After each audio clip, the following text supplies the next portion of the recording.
Claudio, there's a question I'm often asked about selection. As you point out, the cognitive abilities, the intelligence of a prospective leader, and the expertise are very important, but in a sense they are threshold criterion. Everybody who's considered has to have this. Yes. But the distinguishing abilities, that, as you point out, and as your research has suggested, are in the soft skill domain. Yes. Self-awareness, self-mastery, empathy, social skill, the emotional intelligence abilities, and the competencies that flow from those. The question I'm always asked is, for example, when you're interviewing someone, how can you tell if they have those abilities or not? Or what are the best practices for zeroing in that? Yes. Dan, you need to do two things.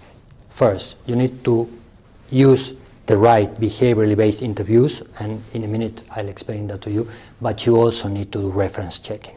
So I'll come to both points. The second recommendation is essential, crucial. First, on the interview.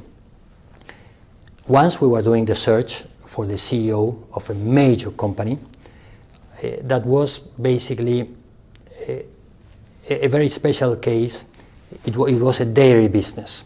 And it was a dairy business with more than 10,000 owners that were basically the big farmers that were associated in this huge corporation, foreign corporation. The candidate actually came from Canada, and the organization was elsewhere in Australasia. Now, one of the key competencies for success was the ability to influence others without the formal power. So what you would do is you would meet with the candidates and you would say, have you ever been in a situation where you had to influence people who were not under your direct line of command? What was the situation? What was your role? What did you do? How did you do it? And you keep on probing and probing and probing and probing.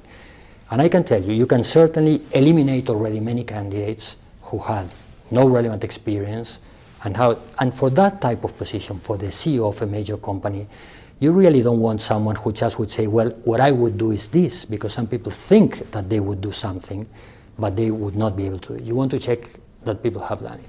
Now, once you have found individuals who have demonstrated that competency, and whatever other competencies are relevant for that job, you really need to check references. You need to check references for three reasons. First, because in many cases, people just don't tell the truth. There was a very famous case in the UK that was published in a sort of yellow press paper, which is called The Mail on Sunday, about a woman, CPA, who was in the board of a FTSE 300 company, who had worked for the BBC and IBM. She had actually been a partner of an executive search firm, and they found that this woman had changed her name twice. She was not a CPA, she had not worked for IBM, she had been in jail, 2 separate terms for stealing money. So these things happen, so you really need to check references.